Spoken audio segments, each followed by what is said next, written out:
Hi, everyone.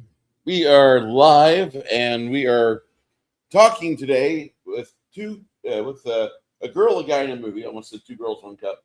A girl, a guy in a movie, and we watched this film called High Plains Drifter from 1973. This is a Clint Eastwood directed film, one of the first westerns he directed, and a lot of people have accused this movie of having a lot of ties to uh, Pale Rider, which I've not seen that since it came out. So that'll be fun to watch again and see if that's true or not. But this was my first experience watching this film today. Janet, was this your first time watching this as well? No, as we started watching it, I started remembering little bits here and there, Differs. so I had to have watched it before. Okay. So I thought you'd said you'd seen parts of this on cable before, but sometimes you get home late, you have no idea what you're watching. Not really.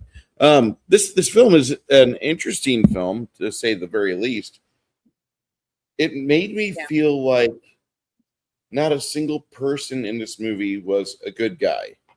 And in the first act, I got reminded of that because he has his way with one of the ladies. Literally, in the most, he has his way with her. I'm like, did I just watch something? Because we watched it first. We watched it without English language. You watched the French version. Hold on, rewind 20 minutes. We got to go back. Go watch the English version. Okay.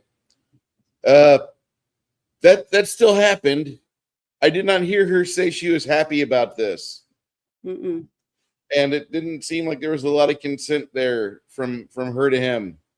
She was kind of pissed, which I think is a reasonable thing. And I just thought, like, the main character does this not since Thomas Covenant, the Unbeliever, have I had a main character to do that in like the first couple chapters of a book. This movie does that same thing in like the first 7 minutes. And I was just Mhm. like, okay. What were you thinking about, Janet? Well, I know you got thoughts. well, I was kind of excited, but during the French part. Okay, so when we watched the French one and we saw that happen, I was thinking, well, maybe it's in the French version and not the American version. See, that's what I was thinking. So Yeah, then yeah. when we started it again, and it was still in there. And what was so bad about it was the fact that she runs into him on purpose, and she's a total asshole to him. So you can be mad because she was being a bitch, right? But still grabbing her and screaming and kicking in broad daylight in the middle of town and dragging her into a barn, throwing her on their hay, and then having his way with her while she's screaming and fighting him. Uh, it it it ruined his character for me. So even though at the end you find out that he was whipped to death, and it's his like wraith or his Revenant. reincarnation, yeah, to be able to fight back and get revenge and then go where he was supposed to go when he died. I didn't have any, I wasn't rooting for him because if they took that scene out of the movie, you would have been all gung ho for him to do what he was doing, to get revenge and to make the town pay for his murder, because all he was trying to do as a sheriff when they killed him was trying to tell him that, what they were doing was against the law and that they don't have the right to do that. And that he was going to stop them because he's the sheriff and that's what his job was. And the whole fact that the preacher is constantly preaching, you got to do this, be good to your neighbor, blah, blah, blah. You can't do this, you can't do that during all the meetings they were having. And he was in on it from the very beginning. I mean, it just Part of the pissed me off problem. that he was He's not a true Christian because he was in on the beating death, the whipping death of this sheriff from the very beginning. So I was like, I just want to slap his face. So it was just really hard for me to have sympathy for any of these people during the movie, even though it was a lot of good actors and good stuff. But I love the little dwarf guy. I just loved him, and I loved some of the things that happened to him, like when he became the guy they wanted to hire when the High Plains Drifter became the guy they wanted to hire. You're talking about Billy Curtis, by the way. Billy Curtis played actor. Mordecai the dwarf. Yeah, Oh, I loved him. He was so great. But he was a good actor too. He was a good little actor. he's about the best there is in this movie. As far as morality is concerned, Mordecai is your shining light. That's all I can say. But he was a good actor. He was very talented. You really believed him. Like when Clint Eastwood is given this chance to save the town from the three bad guys that had beaten and whipped the sheriff to death at the beginning when he was having nightmares and stuff. You got to have see flashbacks. But when they hire him, he says on one condition, and they were like, anything. And he says, I want to be able to have anything I need. And so they take him, and he gets new boots, a new saddle, a new gun belt, it looks like a new weapon, new bullets, a hat. He gets everything, right? And then he sees an Indian and with his two little granddaughters that look like little daughters in there, and the shopkeepers tell him, get away from my stuff and get out of here, basically, damn savages. Okay, that really pissed me off because I have relatives that were raised on Indian reservation myself, so it really pissed me off. But then when he went over and he said anything, and they said yeah, so he went over and got a big stack of blankets and gave it to that Indian man, and then he went and got both these big jars of candy, gumballs, and I think it was candy canes, peppermint sticks, and he handed them to the two little kids, and they just go, they could see how happy they were. Oh, I just loved that scene. I was clapping. It was so great. It made me feel so happy. Yeah, me too. It was so there was a lot of good stuff. I mean, I got goosebumps just talking about it again. There was a lot of good scenes like that in the movie to make it worth watching, and it was very full of action. The scenery was beautiful. It was right by it looked like the ocean, but it could have been just a lake, but it looked like the ocean to me. I believe it was by the ocean.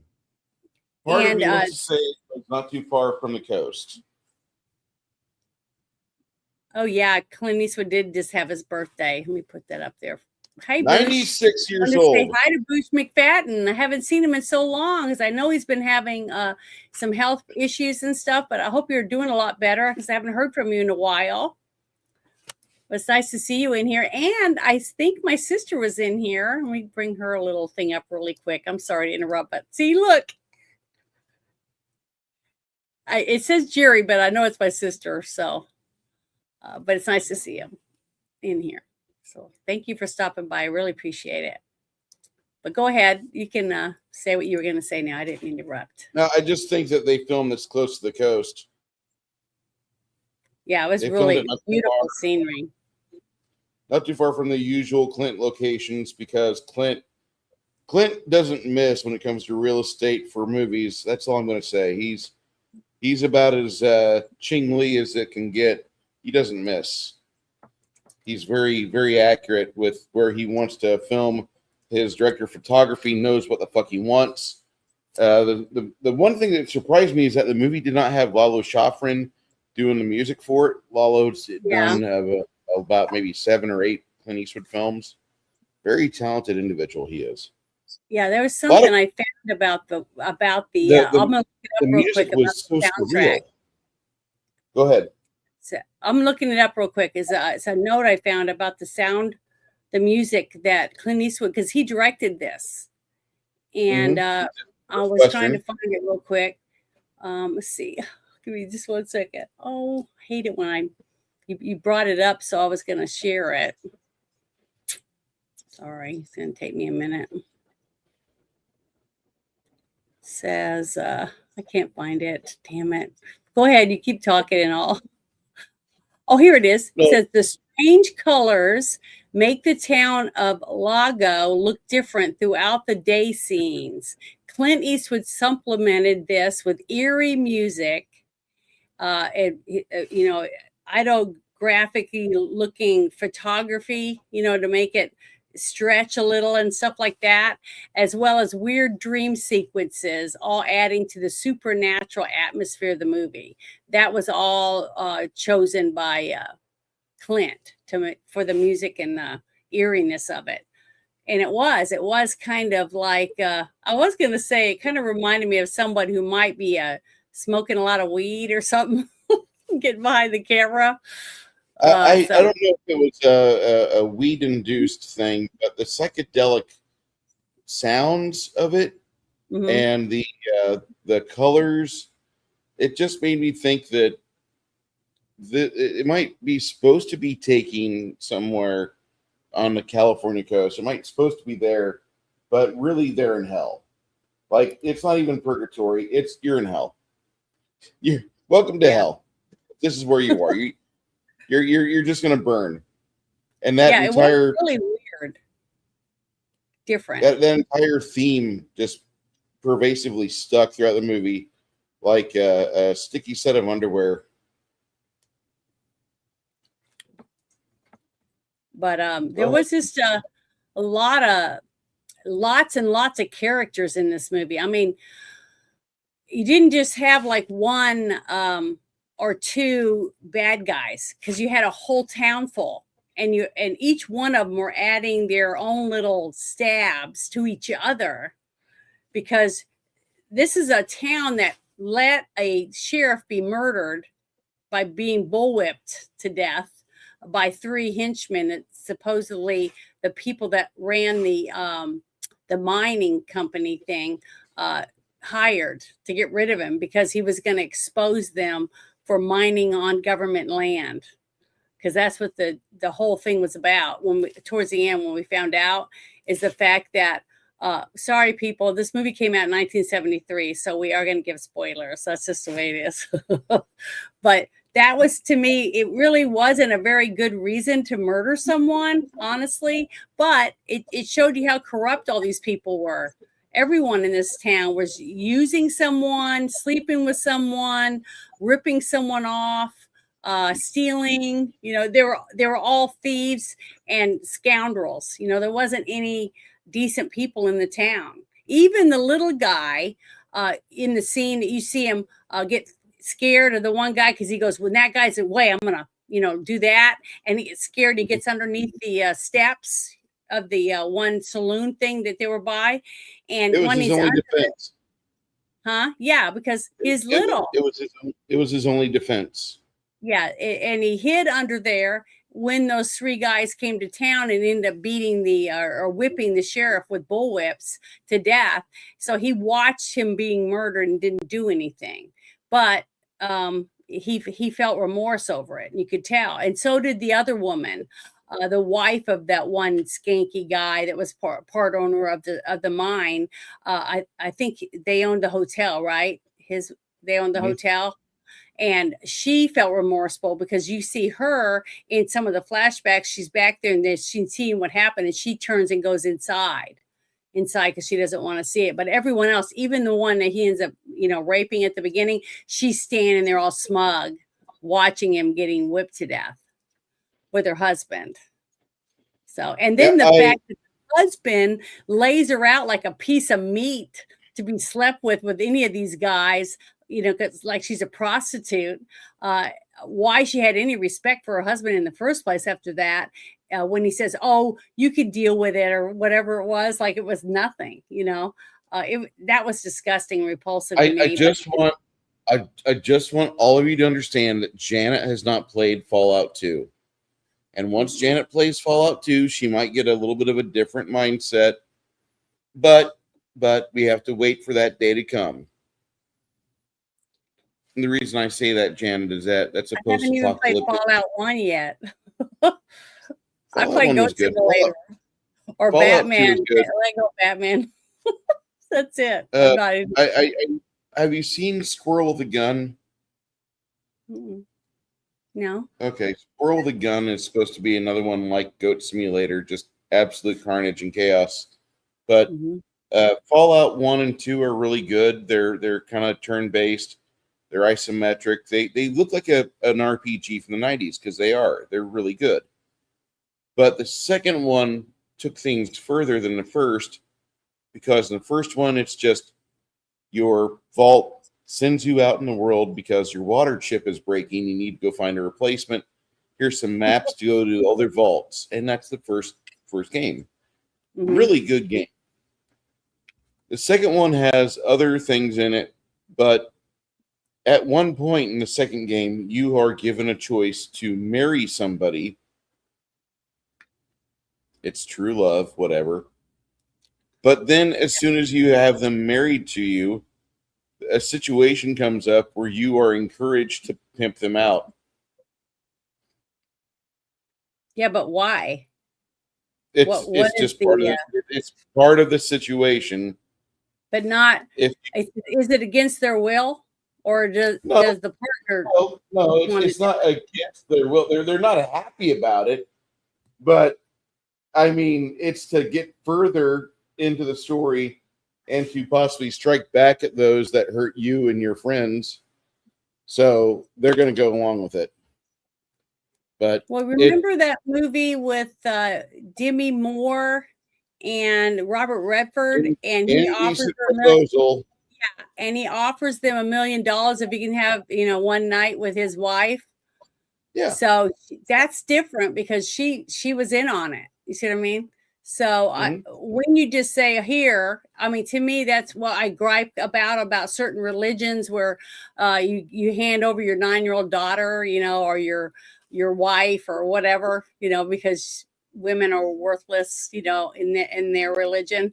So I just think that's repulsive and disgusking. I mean, and I think anyone who has to do that to get a woman is a pretty lame, probably limp man.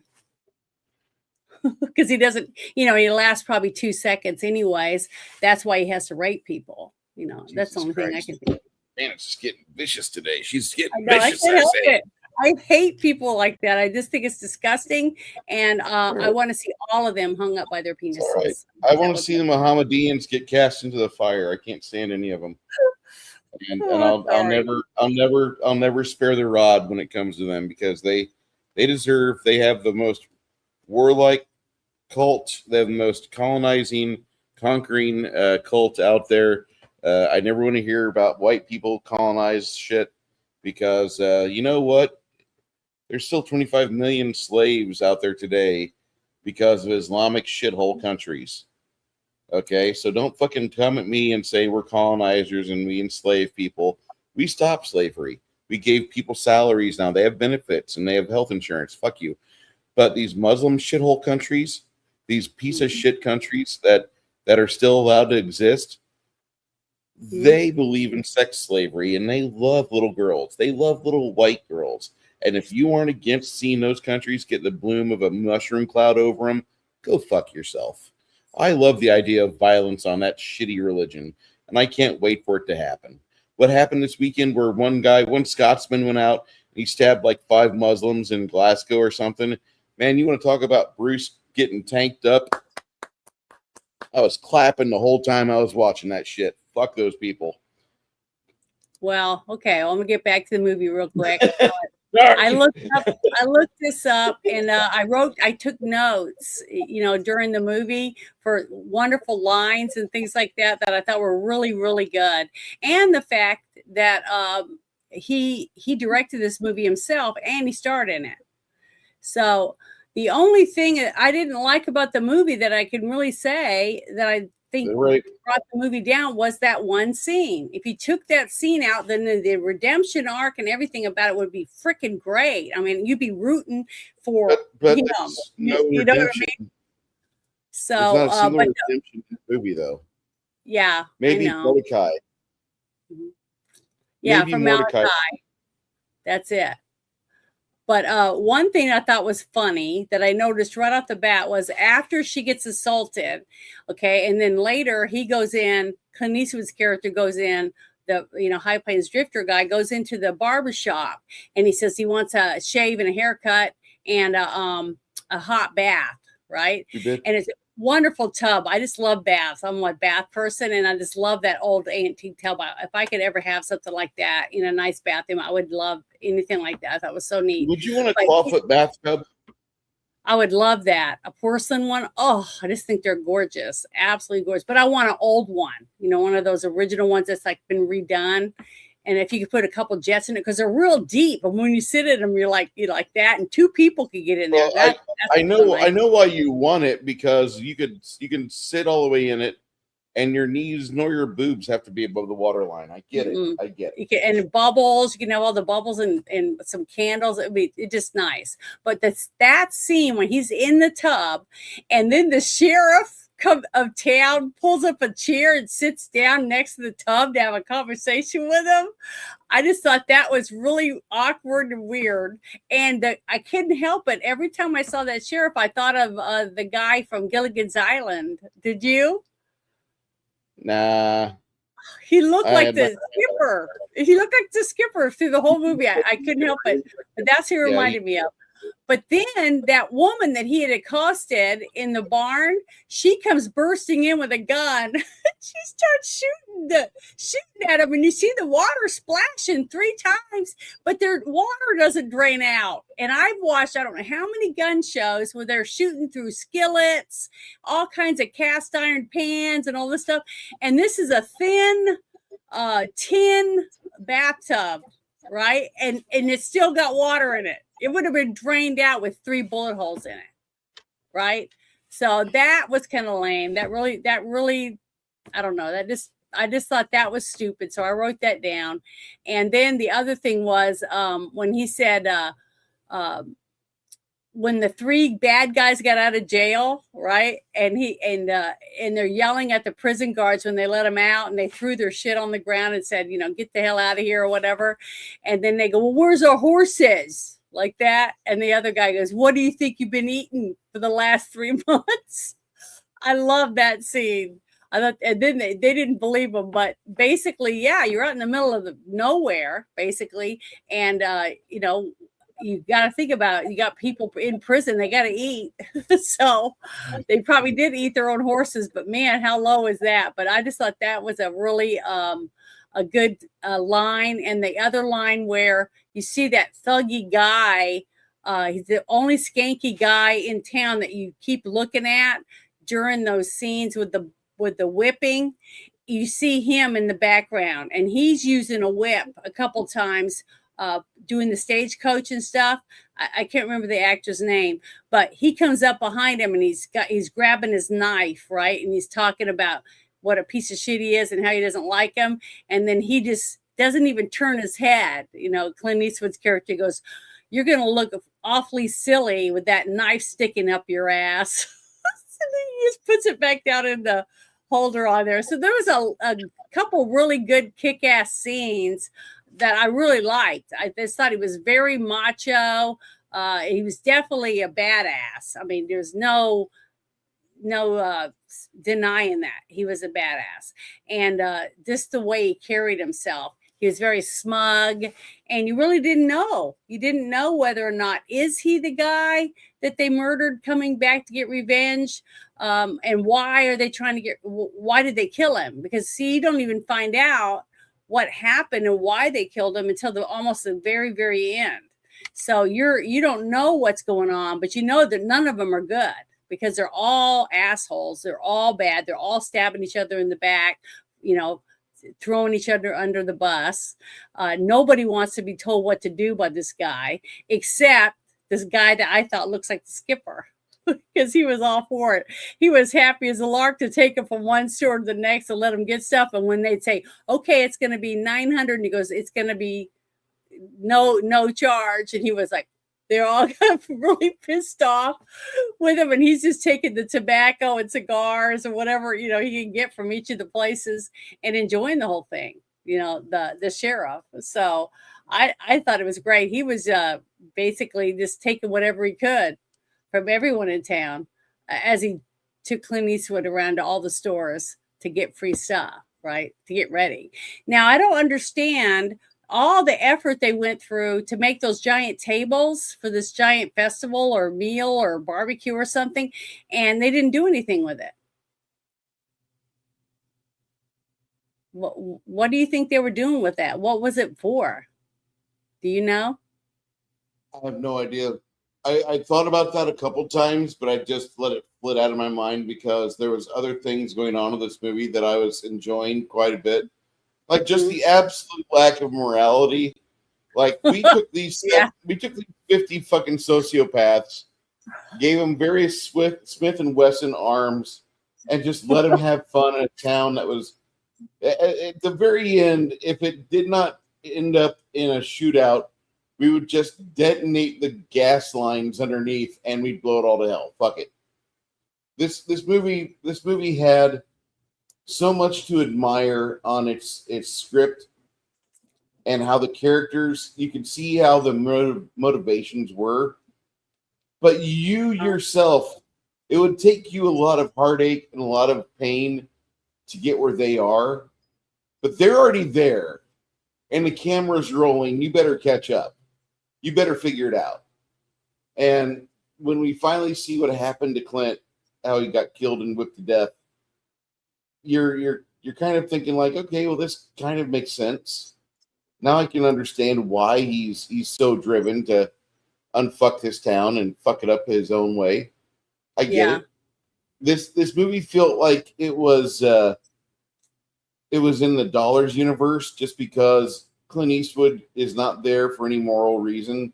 He's there to make money and to just do what he wants.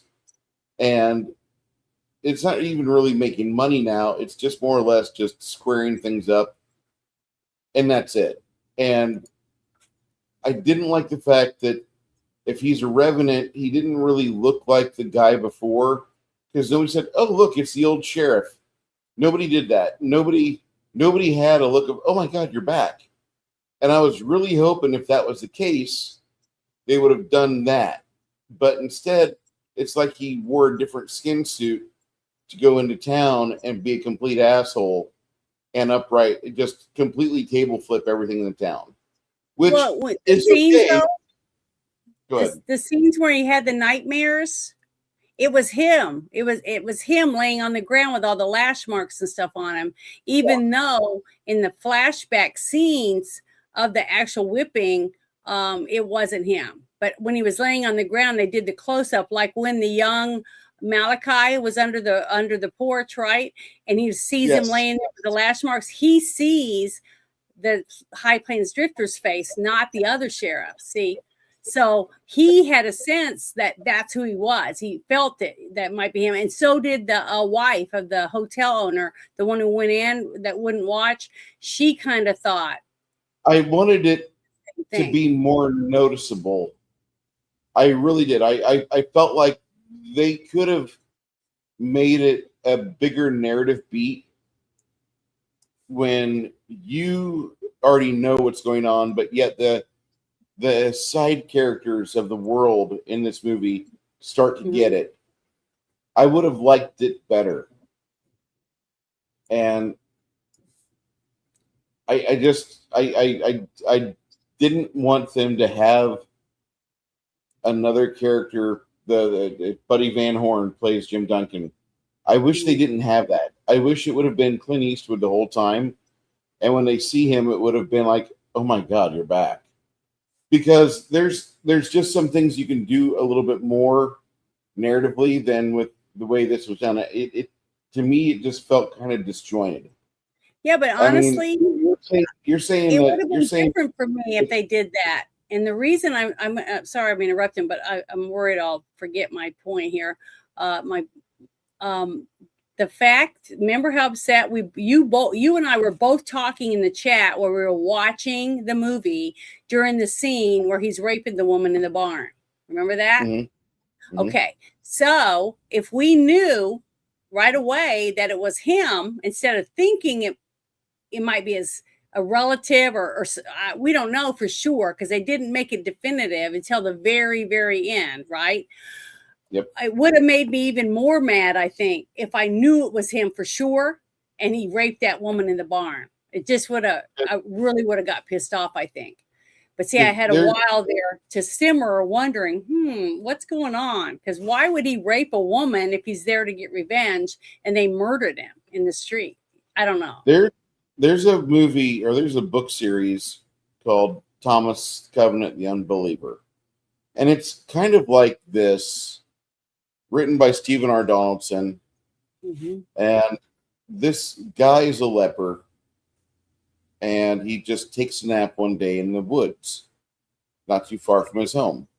Yeah. When he wakes up, he's got his fingers. He's like, what the fuck is going on? I can feel my fingers and shit.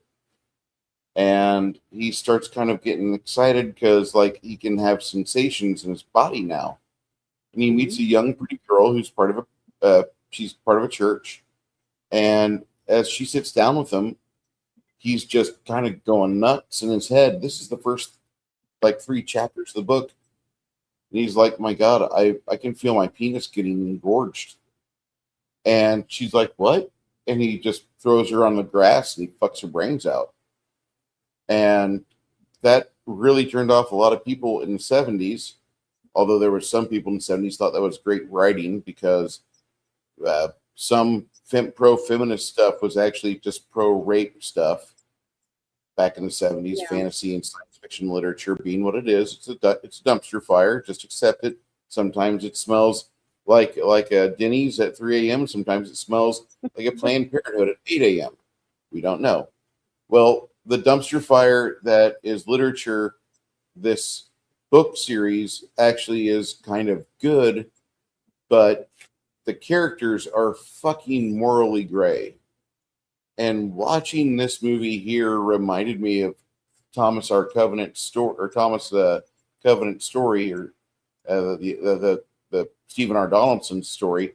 And there's a series of them where like he meets up with Lena again later, and they had a kid, and he doesn't really atone for it, but he's able to be accepted because that town wanted to kill him. And this book reminded me of this story because when this movie first starts off, we really don't know what the fuck he's up to. He just kind of goes into town, gets bumped into by that lady that's just kind of storming around the town. She doesn't recognize him, and he's like, you bumped into me. Huh, I felt that. My dick felt that.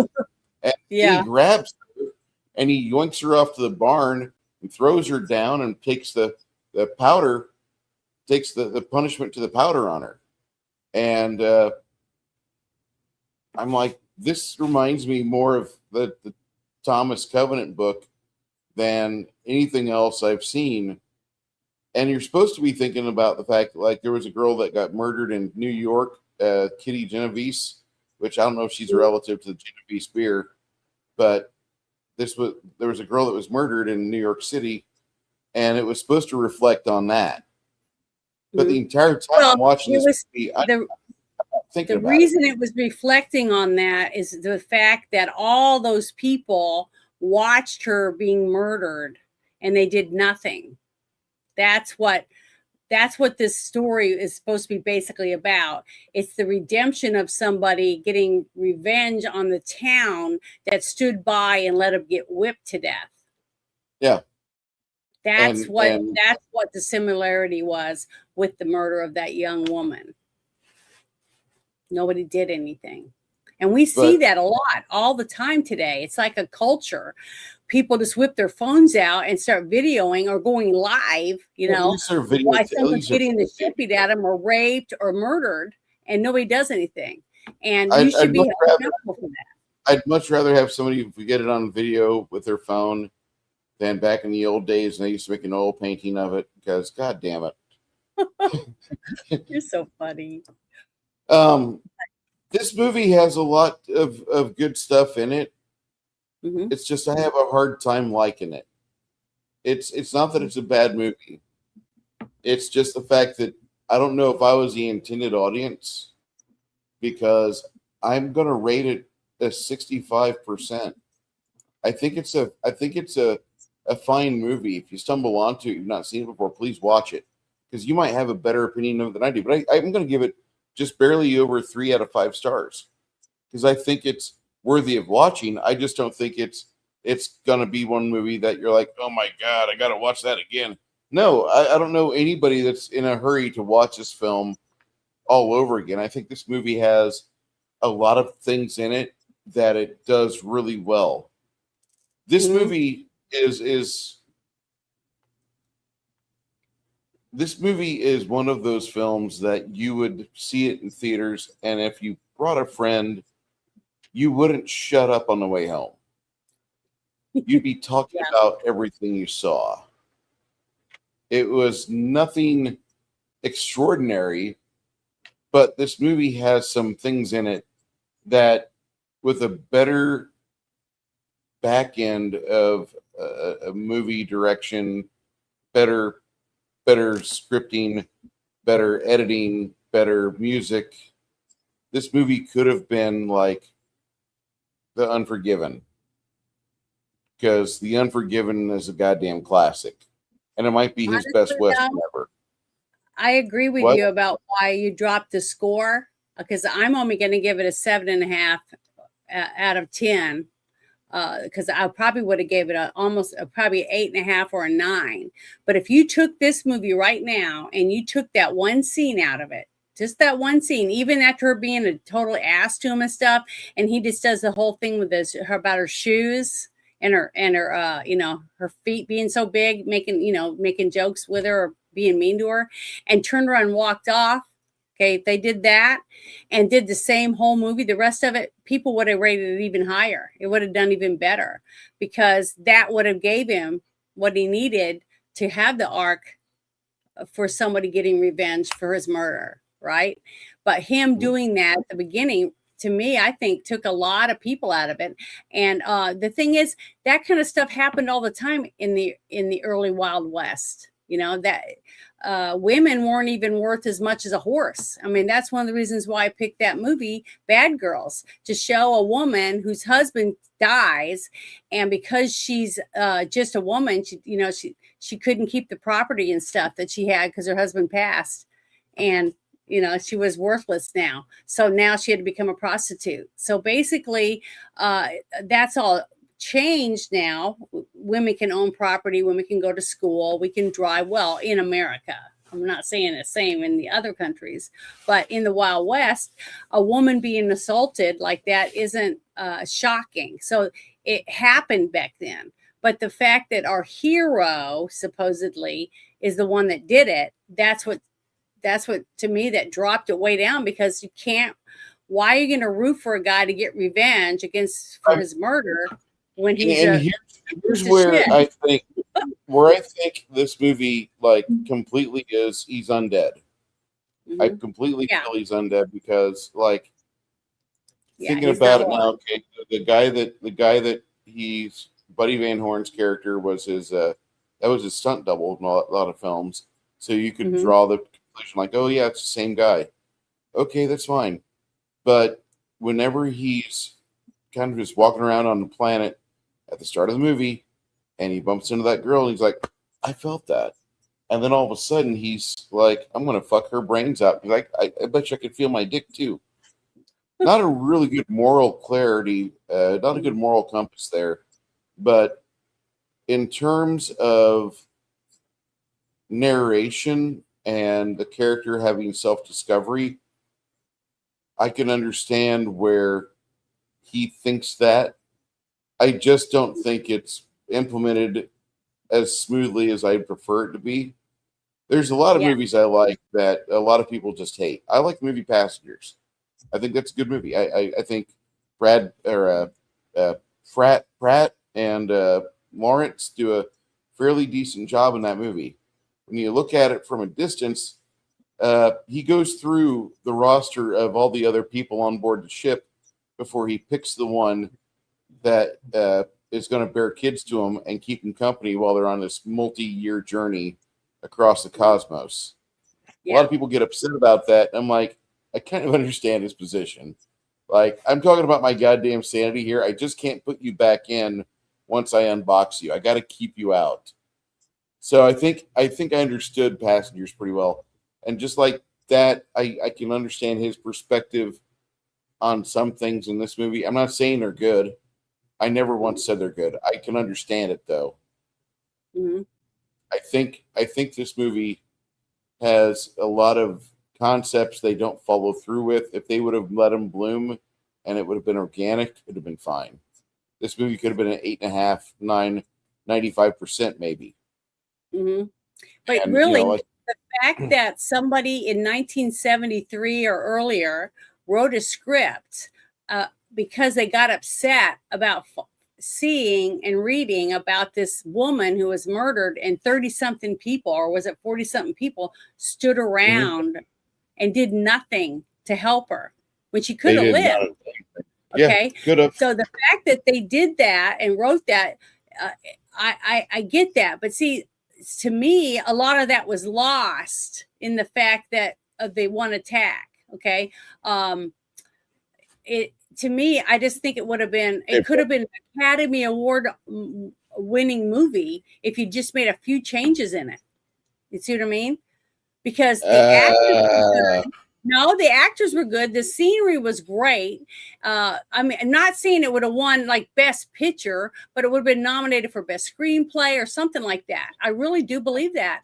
I think it lost people for nominations or anything because of that scene. I really can see that in 1970s, especially for the meaning and purpose behind the story. The scenario is the city is all bad. It's like Sodom and Gomorrah. Okay. And Lot is allowed to find as many people that are good and get them to leave. Even his own wife, right? He tells him not to look back. It's not worth looking back. But the whole city is basically lost because there's not a good redeeming person in it. And this city was almost the same. One person left, the woman that was married to the hotel guy. She redeemed herself by her actions while he was there. And so did Malachi, the little guy that got to be, and I was cheering. I know you heard me. I was so happy when he took the sheriff's badge off and put it on Malachi, and then take the mayor's hat and put it on him. So he was mayor and sheriff, and he got to walk around and order people around for a very short time in his life, but he got to find out what that was like. And I love that part of it. That it showed you that even though this guy was here to get revenge against all these people, he still had a light inside to be able to give a gift to others, like he did the two little girls, the Indian girls and the old Indian man. You know, little specks of humility still. And I like that about him. But it was hurt and tarnished by the other action, you know. So I'm just saying, if you took that out, I think it would have been so much better of a redemption movie, and more people would have been praising it back then when it came out, and today, the ones who still want to see it. One person it is hated this movie. You know who hates this movie, right? Or who hated it? John Wayne. Did you read about Yes, I saw that little thing. Yeah, he was pissed off. He did not like this movie at all. He thought it was terrible. Like, you got to make a movie together. John Wayne's like, "Fuck you! We can't make a good movie. You've ruined it. You've ruined the westerns." Well, you know, in a way, he's right. In a way, he's right, because John Wayne would never have been in a movie like this. If they tried to hire him, even for lots of money, and said, "We want you to rape this woman in the beginning, but this is what you're going to do," he would have said, "Hell no." He wouldn't have done it. So I'm just saying, I can understand why he would feel that way. And, you know, I don't blame him. But we're different today. People are a lot different. I'm a person, though, honestly, if somebody came to me and said, "I'll pay you $1 million right now if you'll do this, that, and the other, but you can't talk about pedophiles, you can't talk about saving children, trafficked kids, and you can't do all this stuff," I would have said, "Hell no, it's not worth it to me." I mean, I'd love to have $1 million. There's a lot of things I could do with it, pay a lot of bills and help my kids and do things like that, but I still wouldn't do it. I wouldn't give up what I believe in my core, which you've heard me spout about since you first met me. I couldn't change it about myself. I'd feel like I might as well just dig a hole and get in it, because I'm no better than any other piece of crap that just sells their soul for money. I just won't do it, because that stuff's important to me. And my mother I'd be so embarrassed when I died to see my mom again for selling out myself. You know, my being, or who I am. So I really do feel bad for some of these people, because a lot of people do realize that after they've taken the cash or made a change, they wish they could fix it, but they can't, because they already took it. They already took the money. They already got the mark, or whatever you want to call it. Is there something you want me to share? Yeah. Okay, here we go. So the way we're doing this is that we've already watched the Dollars trilogy, and then we went and watched. Once we got to Dirty Harry, we watched all 5 of those films. We went back last week. We hit Joe Kidd. This week we did High Plains Drifter. Breezy, he only plays a man at a marina. He's part of the back end of that movie, but I'm not interested in Breezy. I'm sorry. Magnum Force is probably the best Dirty Harry film that I'm ever going to watch. That was fun. Yeah, it was. The movie that we will watch next week is. Well, I won't be here next week. Oh, not next week. 2 weeks from now, you'll be watching this film instead. Oh, I haven't seen this one either. This is a Jeff Bridges, Clint Eastwood movie, and I'm looking forward to it.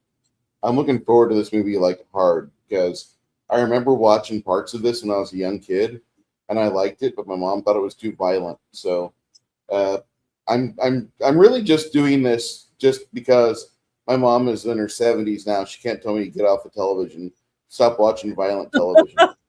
So well, I'm just gonna. She's a good mom. She's trying to help you.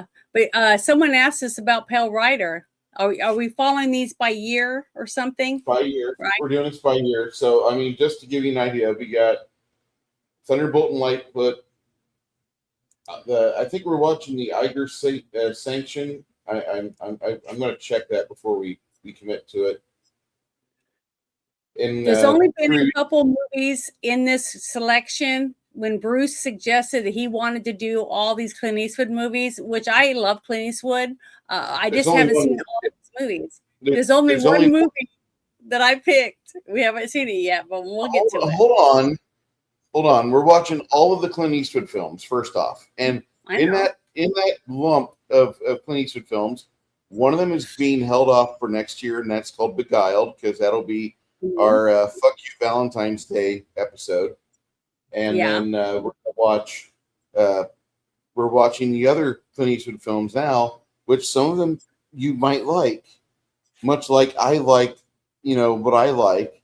But we're watching Clint Eastwood because he's an American icon, and I don't know any other creators that are out there going like, "Oh, let's watch everything for Clint Eastwood," but that are mostly movies where he has a starring role. Great idea. I think this is wonderful. And nobody else.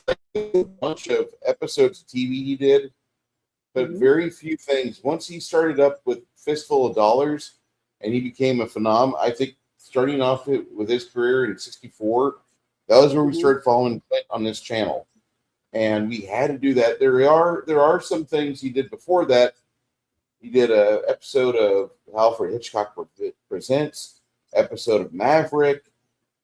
He did The Ambush at Cimarron Pass, which not a very well-known movie at all. That's like very, very small film. But he had the third highest billing on it, and we didn't watch it. We probably should. But that's a 1958 movie. That's an hour and 13 minutes, okay? And we'll probably watch that after the end of all this, because that's supposed to be a decent film. But then I listen to people talk about it, and it sounds like shit. Whereas, like, if I would have talked to somebody about this movie at the halfway point, the movie we just watched, I would have given it a horrible review. But watching it all the way to the end and seeing how it develops, okay, this movie is not bad. It's a 65 out of 100. It's not great. This movie's fun to watch, though, because it does lead to better things, to other things.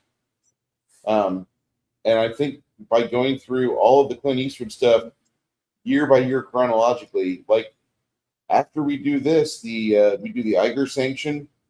Then we watch The Outlaw Josie Wales. Our friend James will be there for that. He must be part of the review. The Outlaw Josie Wales is his absolute favorite Clint Eastwood film. And then in 4 weeks we watch a movie, or 5 weeks we watch a movie that I probably won't like, called The Gauntlet. Because as much as I love Clint Eastwood, that little parasite's with him. Sandra Locke. But I was surprised already in the movies that we've watched. how much Clint Eastwood has grown as an actor and then slowly over time as a director. So I've enjoyed that. And the fact that I've seen, golly, over half the movies we've watched already, I'd never seen. Because when you said Dirty Harry, I was thinking Dirty Harry. Okay. Okay. Which one? Because he's Dirty Harry in 5 movies. I didn't even know that. So, and I've enjoyed it. I've loved dressing up as different characters, being Dirty Mary and then Dirtier Mary, just having fun with it. I've loved it. It's been a lot of fun, especially with movies that I haven't got to see and getting to learn so many new things. I love the fact that we watch it in Discord and we get to have other people in there with us and give us their tidbits of information, finding out trivia that I would never have found out if we hadn't done this. So I've been loving this. I just think it's great. But the only movie that I picked, it was one I really loved, was the Bridges over Madison County, because it's an actual movie that I actually watched on my own. Nobody told me about it or anything. I just happened to see a trailer and I wanted to see it. And so when you said we're going to do Clint Eastwood movies, I was like, well, yeah, put that one on the list.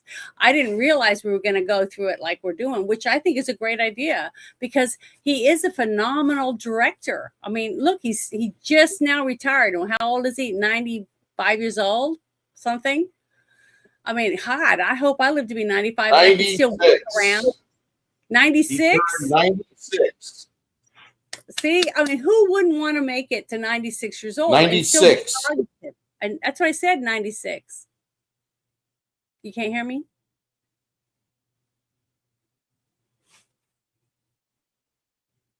I heard you just fine. Okay.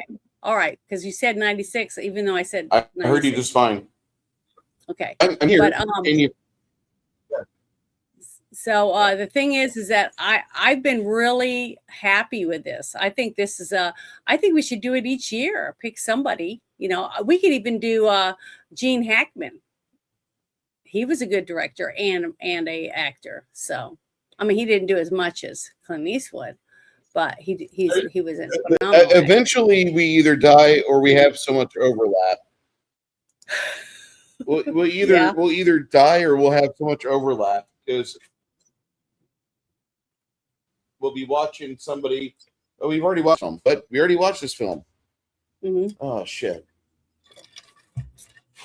But that's what's good about having them. I think it's a great idea because nobody else does it. We can see them. But yeah, I've really enjoyed it.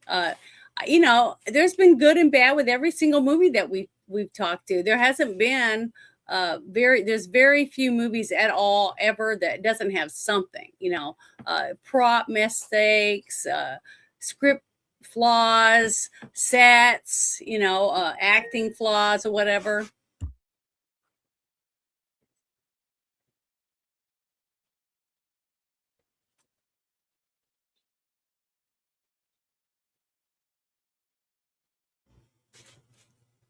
Yeah, that's going to be a good one. That's going to be a real good one. We'll talk about the Dollars trilogy. The Dollars trilogy is great, but I love the first one the most. That's one of the few trilogies where when I saw it, I love the first one. I love the fight between the Rojas and Baxters. I think Clint Eastwood being a dick and getting between them and causing them all the hatred and vitriol. I think it's great. I think it's a great, well-done movie. And it's so sad that movie is not talked about enough today. Everybody talks about the good, bad, and the ugly. Oh, Tuco. Fuck Tuco. But one thing I did want to tell everyone real quick is the town that was built. It was the one that they did the whole movie in. It was built 300 miles away from Hollywood.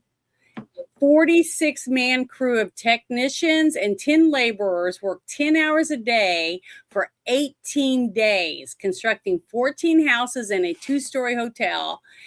They were burned down at the end of this movie when it was over.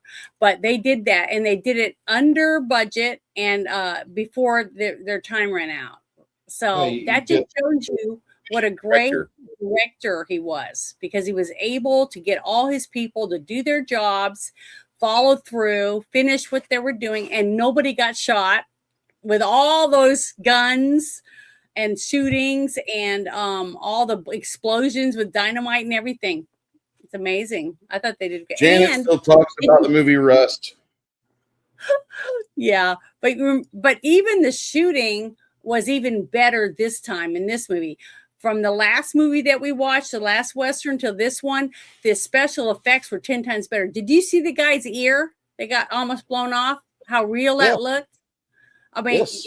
you could see everything that Clint's done in all the different movies from the very beginning, especially since he started doing the directing stuff.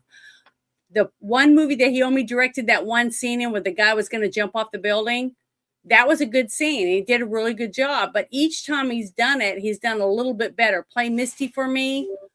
I think he's improved because he actually seems like he learns from his own mistakes and he pays attention and tries not to do it again in the next movie that he makes. So you don't see that a lot in Hollywood. That's why I don't think as many people are that good at being a director and can stay in the business this long, because he is a good director. There's two types of people out there. People that like Clint Eastwood movies, and then there's people that watch every Sylvester Stallone film that comes out. And I like Clint Eastwood movies. I don't like Sylvester Stallone so much. I think he's interesting. I think it's neat he can be an editor and an actor and a producer and a director, all for the same film. I think it's great.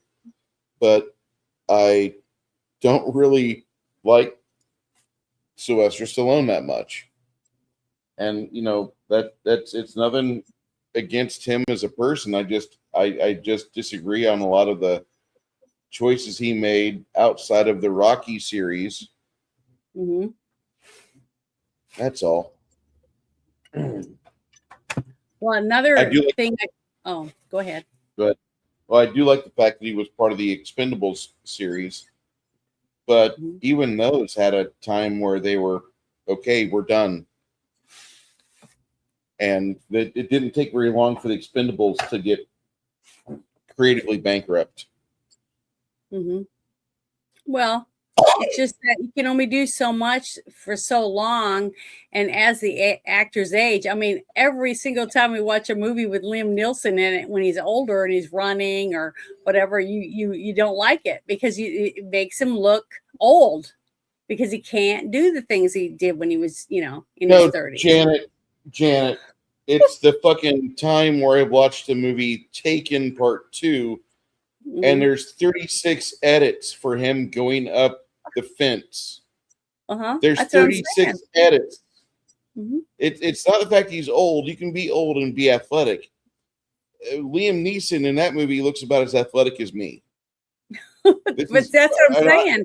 I'm not the pinnacle of what's the guy with the ponytail that was in all those, movies, and he used to use like a sock with a pool ball in it and sticks and stuff. Steven Seagal, that's his name. Okay.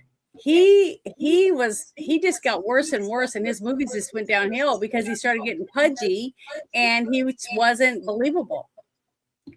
What do you mean? Him hitting on Katherine Heigl when she was 17 and Under Siege 2 is unrealistic? Well, it just seems stupid, some of the stuff he did. But one thing I wanted to read was it said, I found this trivia. It says Universal Studios wanted this movie to be shot on a studio lot. Instead, Clint Eastwood had a whole town built, which I talked about earlier, in the desert near Mono Lake in California. And many of the buildings were complete and three-dimensional, which they were doing really good on it.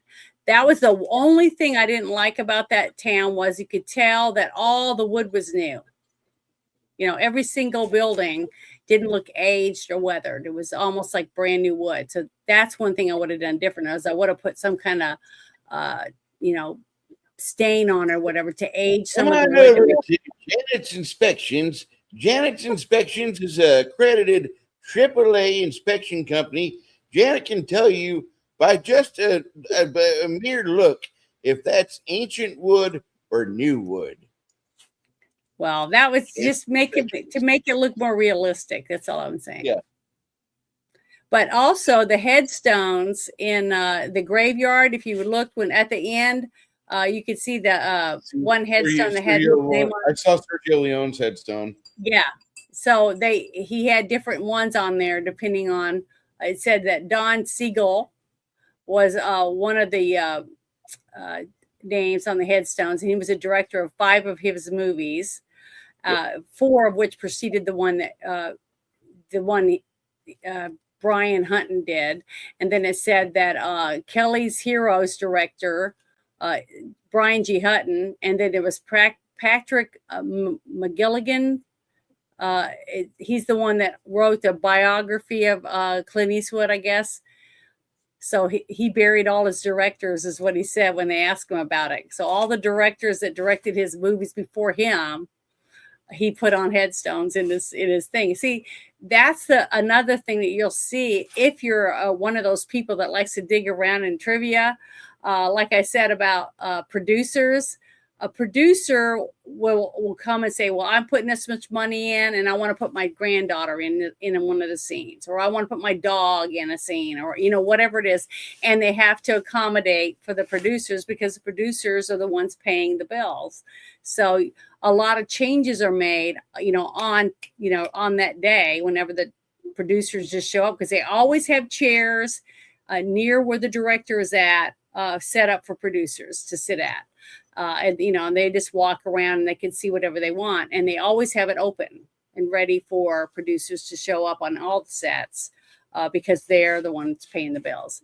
And they always have to make them feel good when they're there. So that's why you'll have a lot of things that normally you don't normally see, in the screenplays or whatever, is because they add stuff for the producers,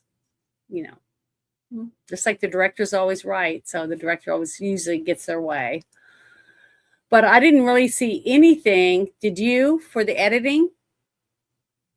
Actually, it's one of the few movies that Clint Eastwood did where the editing was spot on throughout the entire show. Mm-hmm.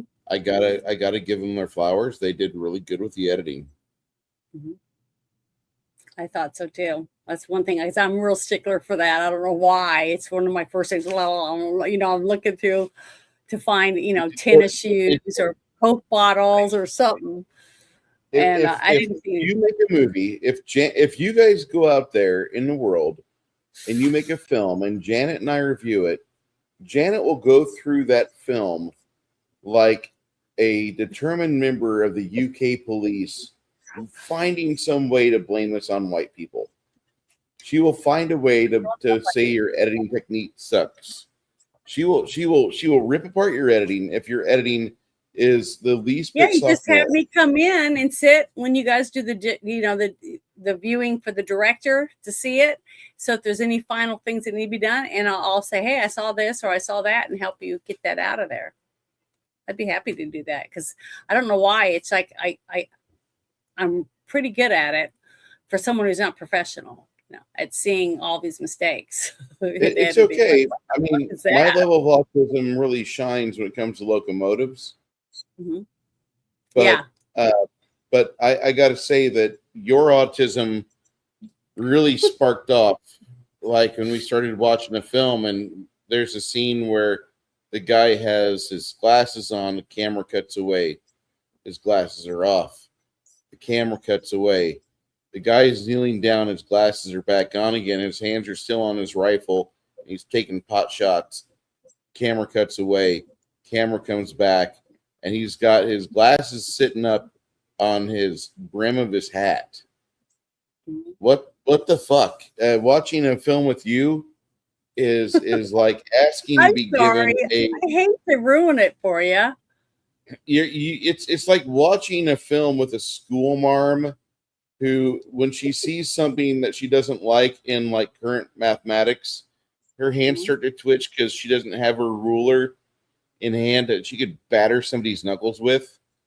Learn better. That's you. But instead of arithmetic being your tism is, can you please make it look fucking cohesive? Well, it just doesn't make sense. I mean, if you can go right now on Rotten Tomatoes or IMDb or some of these other websites, and they have nothing but stuff on there for people that find things that are in movies that are not supposed to be there because the editing is messed up. And people like looking for it. So, and honestly, just think about it. It won't be long when AI takes over. You probably won't have those mistakes anymore. Unless it's like Are you seven fucking fingers kidding me? or Are you seven kidding fingers. me? Like God that. damn No, it, Janet. Do not say that. Do what do not you say mean? that. Why Because if you not? let AI take over, I'm going to be watching a fucking World War II film, and in one scene, it's going to be Alvin York lighting up some piece of shit Hungarian or Austrian guys, which is what he's supposed to do. And Yeah. the camera will cut away, and it goes from Alvin York to motherfucking God damn it, who's the other guy from World War One that everybody fucking talks? Anyway, it's gonna go to somebody else because AI gets Alvin York and the one other American World War One hero tripped up all the goddamn time. York and who was the other young kid in World War One? Sergeant I York don't was know. moving in, and I'm there not was that like good at another remembering all those 20-year-old kid. people's names. I'll just go through the fucking Sabaton song list, and I'll be back in 2 minutes. I'll be right back. Go ahead, Janet. Okay. Tell Well, them how to fuck up. yeah, I thought the movie was really good. If you could somehow fix it to where that one scene wasn't in it, to me, it would have been a phenomenal movie. But because of that one scene, I had a hard time really wanting to see him get revenge because I didn't think he was, all that great anymore for whatever reason. And it would have been nice to find out why he was able to come back and get revenge in the first place. Who was it? Was it God or was it the devil? Maybe it was the devil because at the very beginning, when you see him riding up on his horse, you see the haze coming up off the ground because it's so hot. So maybe it was the devil because the devil said, I'm going to send you back and let you get revenge against those who wronged you. And then you can have to come back to hell where I'm at, when you're finished. But that way he could get all those souls or something. I don't know. They don't share any of that stuff. But at the end, when he leaves, it's the same scene when he's leaving, but he's going the opposite direction. And you see the haze, coming up from the distance. And the music and stuff is about the same. So maybe that's what it is. That there's a few little things like that I didn't figure out. I'd have to watch it a couple times, I think, and really pay attention to it to see whether or not I lean that way more or not.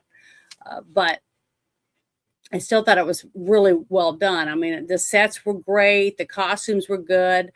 They had plenty of actors. The town was always doing something. It was always somebody doing something, in the streets or in the stores and things like that. So it never seemed like not a real town. There was always something happening. So it seemed believable when it came to that. And plus, I really did like the scenes when they went around and you could see the streets.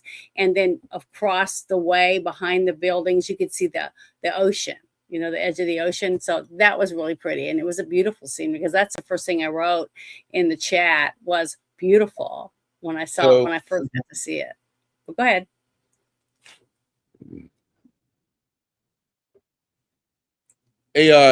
AI gets really fucked up if you ask it to do stuff on Alvin York.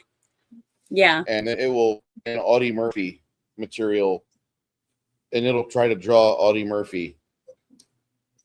So those of you that are relying on AI to get you a paycheck, sorry, but you got to keep work. You got to keep doing stuff. And I know that disappoints some of you, but I'd rather see your work anyway than what a computer could foul up on things. Because as much as I love computers, and I really do. Mm-hmm. I don't like the idea of being giving them just the keys for autonomy. I watched the Dune series. I watched the Harlan Edison edit of the Terminator. I've watched so many bad movies about why you don't let machines make decisions, and all of the popular stuff that we grew up with in the 80s and 90s. But yet now here you are, and you guys are begging AI to take over for you. Get fucked. Seriously, like if you're there telling me that like I need to give over my money to this AI trader, no, I'm good. You No, really, I don't I want don't care. AI You to might take even over. make more money. Yeah, Sorry, I watched too many I bad don't want movies of the 80s and 90s, and I just I want AI worship to stop, and that's what it is. It's AI worship. Too many people are just in love with the thought of like not having to work again, and they want to go and sit on a beach somewhere and just suck mimosas and get fat. Yeah, but it You takes can stay at work jobs from fat. other You can be people like too. me. That's another thing about it. When you have when you don't write anything anymore, you're not going to have anything original. You just say, "Hey, I'll write me a story about this." You know, that's not a real story anymore. Like taking novels that were written, a long, long time ago and having somebody or two people sit down and make screenplay from it, or write a series, TV series. But one thing I thought was interesting because in every single thing, watching TV or movies or any of the stuff growing up, you had a person, a location manager, a person that would get a script and he would or she would drive around or get online or whatever it was, fly different places trying to find locations to film scenes to put a movie together or most of a movie in one area because they can find as many locations as they can, places to have all the vehicles and that can accommodate the feeding of the people, whatever it's going to take, especially like Lord of the Rings. That's a lot of people, right? That you got to feed, clothe, and house during the making of the movies, especially if they did 3 of them in a row. So that's a lot of money going to be spent, but you save money by staying in certain areas instead of having to go here, there, 20 different locations. It gets more expensive. But what I thought was so interesting is normally you pay someone to do it, but it says, I found some more trivia. It says Clint Eastwood scouted the locations himself while driving a pickup truck through Oregon, Nevada, and California. He chose the shores of Mono Lake because he considered the area highly photographic.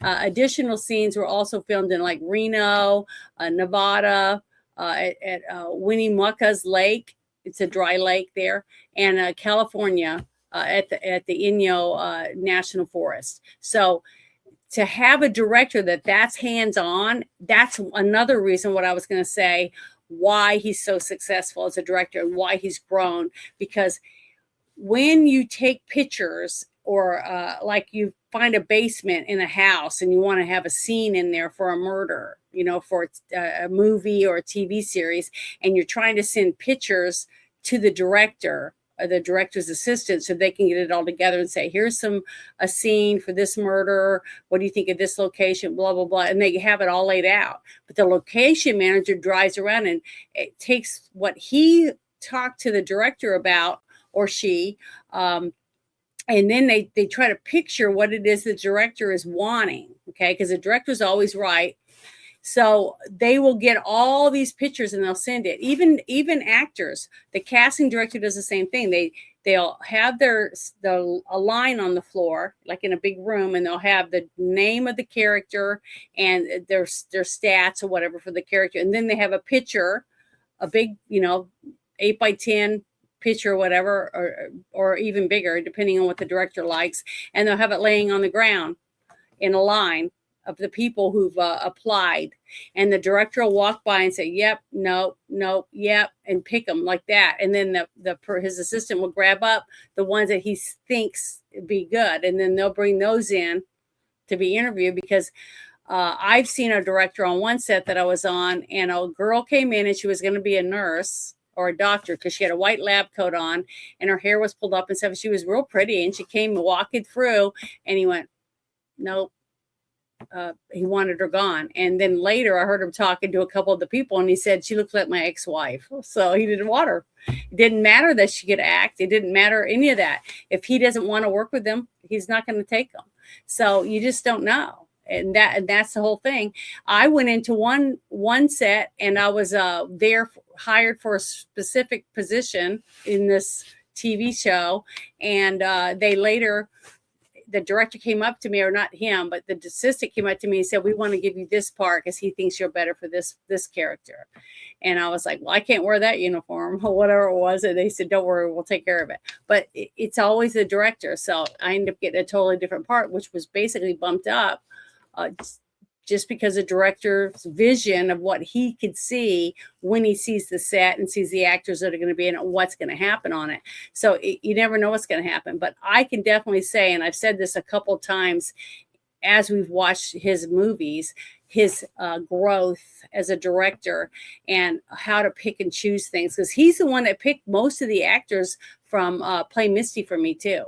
He picked the actresses that he wanted for the characters, and I thought he did really good. And I think he's gotten better. So I'm excited about each new movie that I haven't seen, just to see the difference in it.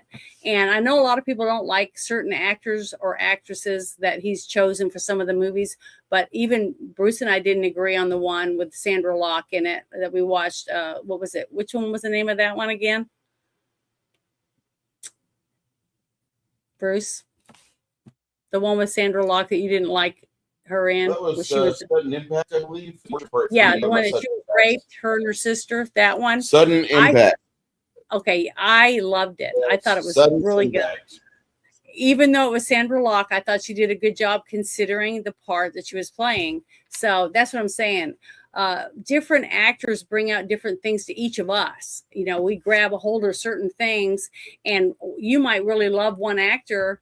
I mean, I like Tom Cruise. I think he's a phenomenal actor, but you know, I wouldn't really go out of my way to go up and shake his hand or anything. I just don't really like him that much. I just don't, he doesn't knock my socks off. I just don't really like him as much. And I feel that way about a few actors. But there's other actors that I just go, oh, and I probably wouldn't even be able to talk, you know, like I was when I met William Shatner. I was almost speechless. I was fumbling and, you know, just very nervous because I was very excited to get to meet him. And we all have people like that we want to meet in person. And it just makes us act all giddy or whatever, because there's something about him that we love. And I can tell you right now, this guy right here, or this guy, or that direction, there we go. He definitely would do that when he met a certain actor, I think, from his favorite movie. Have you ever met him in person?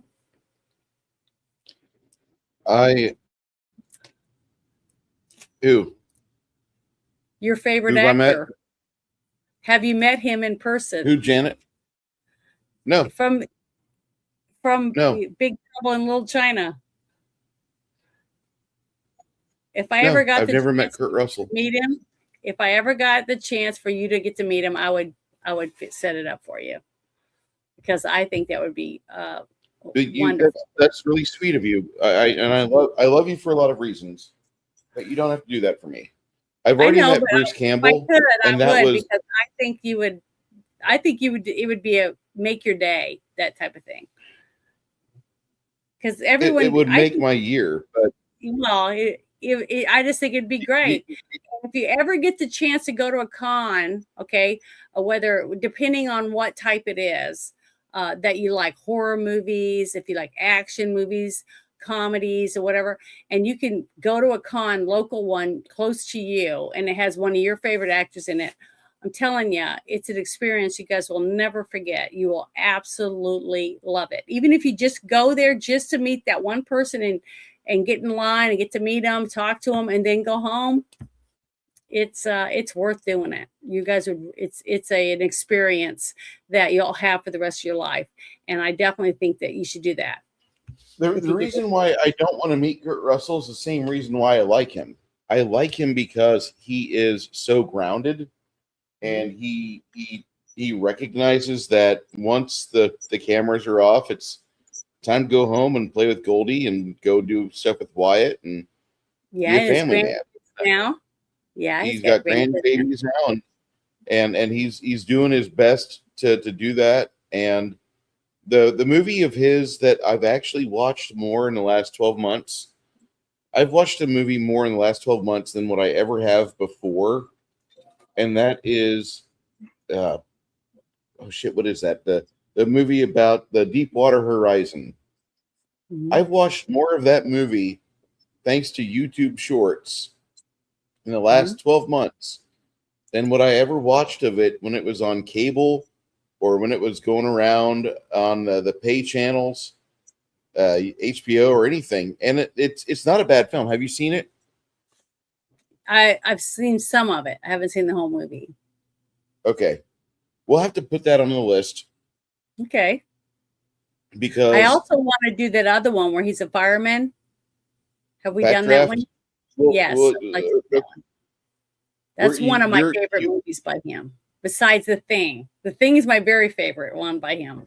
But that Backdraft is one of the right under there for me. the Backdraft movie is interesting because that movie hit right as like all my friends were getting of age to be volunteer firefighters, Mhm. and all the guys that wanted to live in town the rest of their life and not move out of a 300-person community.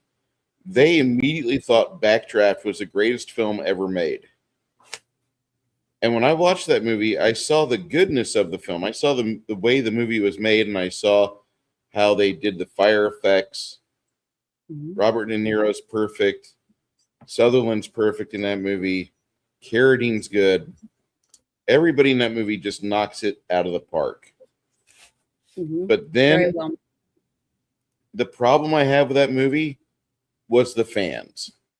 And watching my neighbors and all of these people that thought they were badasses because they were fucking town volunteer firefighters.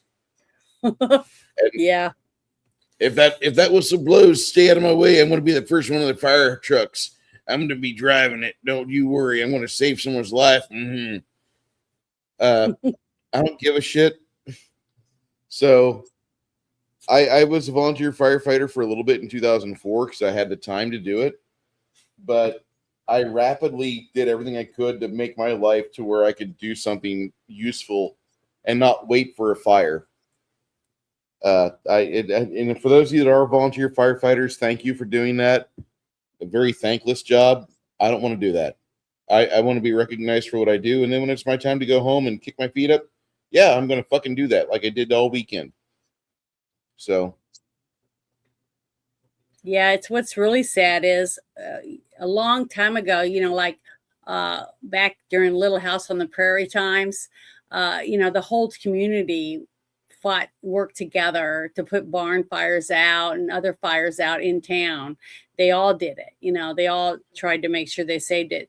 But once you got farther into the future, you couldn't do that because you get sued. Let's say you're supposed to go there and help them and you don't get the dog out or you don't get the grandma out fast enough and she dies of smoke inhalation and you're with the volunteer firefighting, then you can get sued and lose your home and everything because you were trying to help your community. So it's gotten really bad because lawyers have really screwed up our country. I can say that for sure, because they've taken away so many good deeds that people used to do. I mean, that guy, trying to remember the guy, he dived in the water when that woman was floating around after the Potomac crash with the plane that went off the runway. Remember that? yes. What are you laughing at? I just had a bad thought in my head, so I put it in the comments. Because we're talking about Backdraft, and Josh was like, Backdraft is great. Not to be confused by Blackdraft. And I'm like, and if you haven't seen the first 8 Black Shaft movies, you're probably going to be lost once Black Shaft 9 starts. You'll be confused. What's this Black Shaft about? Yeah, that's me. I'm not sorry. That's all right. All right. Anytime I can reference the Backdoor Babes 20 movies and get a joke out of it. I'm going to milk that one as much as I can. Let's see. Do they have like movie reviews for porn on here? Not on Does someone do here. that? I'm pretty certain. I mean, Well, maybe I've they never do. I seen just one. haven't looked for porn reviews on YouTube because that'd be like going to church and saying, I really need to know what's the best strip joint here. Hey, I guarantee you, if you probably go to church, you might find quite a few people that can give you the addresses. Hate to say that, but nowadays. But yeah, I'm glad you got a good giggle out of that. But there was another thing that I found that I thought was kind of funny because you know how I am about some of that stuff. But this I found, it says the scene where Clint Eastwood lights a stick of dynamite with his cigar is a homage to spaghetti westerns from the director Sergio Leone, where he lights dynamite in cannons on fire with a cigar or cigarettes. So I thought that was neat because he puts little things like that into his own work now, you know. So I don't know. It's just kind of nice. It's like making cookies that your mom or your grandma taught you how to make, that kind of thing. And I think that's great. And those little things like that make me feel good because, quite a few times after we watched a couple of his movies, I was just thinking he was a womanizing pig, because it was like he was with every single actress in all of his movies, that type of thing. And, but if the woman wants to be with him, that's her choice too. It's not just his. It's a two-way street for everybody. So if my friend Chris from yesterday's game is watching, here's the figurines that I got finished up today. And hopefully... Oh, those are bales of hay? Yep. That's cool. I didn't even know. I forget about props. I'm always thinking about people and creatures. But yeah, we need props. Props are good. Oh, that's something I got to share with you in Discord. I got to send the picture. I went and I got my tattoo. Let me lift my sleeve up a little bit. My tattoo with the extra heart. See it? Aww. So it's really red because I got the two, instead of two rings, I got wedding rings. I got the two hearts entwined of my parents because I already had the dove with the one heart from my mom. So that when I hug people, it's like my mom's hugging them. At least that was my idea when I was doing it. So I went and got another tattoo. It's sore right now because I just got it a couple days ago, but it turned out so pretty and I was really happy with it. I just want people to know that I did that. And then next weekend I'm going to go with my sister. One of my sisters is having her class reunion, and she only had like 12 people in her class when she graduated. I told you we moved to a little tiny town in Arkansas. So she wanted someone to go. So I'm going to go and meet her at my dad's. I'm going to stay at my dad's house and go with her because I'm sure there are going to be a couple people there that I probably knew when we lived down there. So I'm going to go. That's why I won't be here next weekend for the thing is I have to drive there and stay the night. Okay. And then go to the deal, and then I'm not going to want to drive back that night. So that's why I'll be driving back Sunday. So sorry. But you can invite Six Nations or someone else to come do a movie with you if you want. It's your show, so you can do whatever you want. But I just didn't want you to, because I sent you a message and it reminded you of it. So. Oh, and plus I want to show this little bracelet. It was made something for today. Me. Like Crafting Gamer made it for me. I'm sorry. I saw something yesterday, and I'm getting that service, the Starlink, and this guy was broadcasting in Discord. Mm-hmm.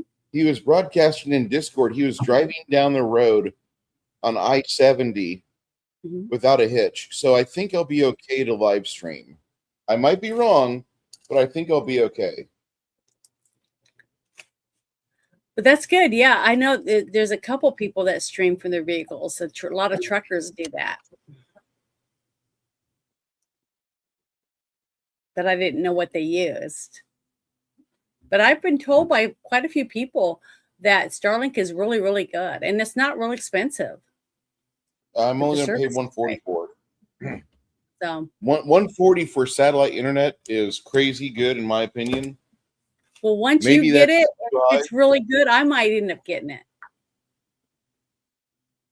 If I know a real Understandable. person, a personal person I know, and you're telling me, damn, Janet, this is good. I mean, look how good it is, or whatever, I might end up getting it just because you have it. Well, we're going to have a lot of inclement weather this year. So I know it's not going to be perfect. Well, You see yeah. the weather, we got El Nino right now. Yeah. I know.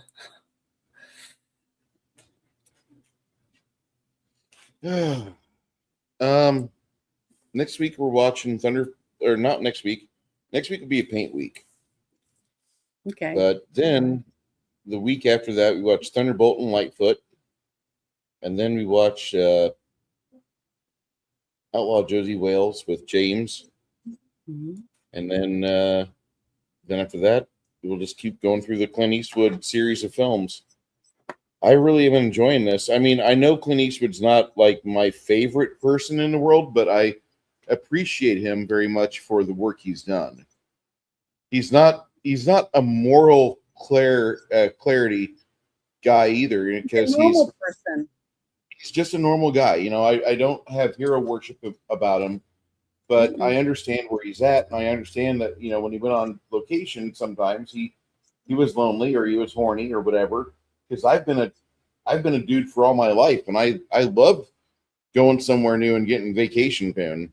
I don't think anybody does. Remember too, he can't just walk up and grab someone and start having sex with them. If the woman, come on, damn it. But the thing is, what I'm saying is, all these women, like that one guy said, that interview, that one guy from that one, I think it was the second Dirty Harry movie, and when he said his door was like a revolving door, the hallway always had women in it that were leaving Clint's hotel room.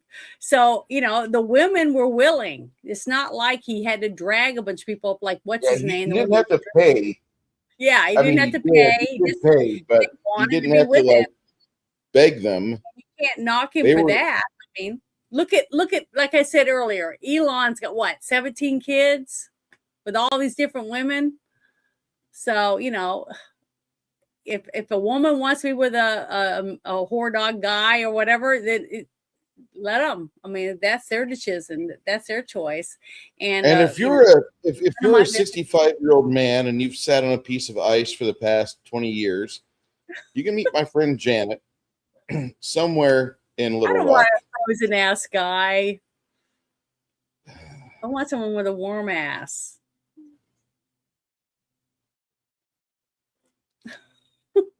That's funny. Why? Do you have a frozen ass, Bruce? Not in the least bit. I get raped in bed because I feel so good and warm. Okay. Last time I was in prison. I don't know what the ice meant, but I was trying to figure out what a frozen ass man meant. What does that mean? No. The guy, if you've sat on a block of ice waiting for a woman like Janet to come along all your life, here she is. Okay. I didn't get it. Here she is. That went over my head. Janet has been waiting for a guy all of her life to fulfill this criteria. And if you've done nothing, if you have less than 2 girls on your dick resume, and I say that with love, Janet, because I mean, sometimes it really feels like, wow, I guess us real people that have had sex with more than 10 women over the past 40 years. Okay. Anyway. No, I'm just saying it just depends on the person. Each person has to bring something to the relationship, right? And if one guy's way up there and he constantly treats you like you're down there, why would you be interested in him? I don't know. That's a curious. That's what I'm saying. And to me, that's what I felt. I told you a couple times from Clint. Yeah. That I felt like he was like, after being with someone, a month or two or whatever, a few rolls in the hay, and he was like, see ya. He wasn't interested. But something about Sandra Locke made him want to hang around her. So I'm whatever it was, I'm not gonna slam them any harder than what I already have, but And that's what I'm good saying. Lord, So we just don't. can't pick I and don't get it. choose. We just have to like what we like and then try to stay away from what we don't like. I mean, if you're a crazy Latina with an amazing fat ass and you live in San Look at Antonio, this. contact me. Right here, look at this one. What? Edward Penis Hands is a classic. Yes, it is. Yes, it is. And Six Nations is right. You ladies out there, don't go over your 100-person body count in a weekend. Nothing good will come of it. It will.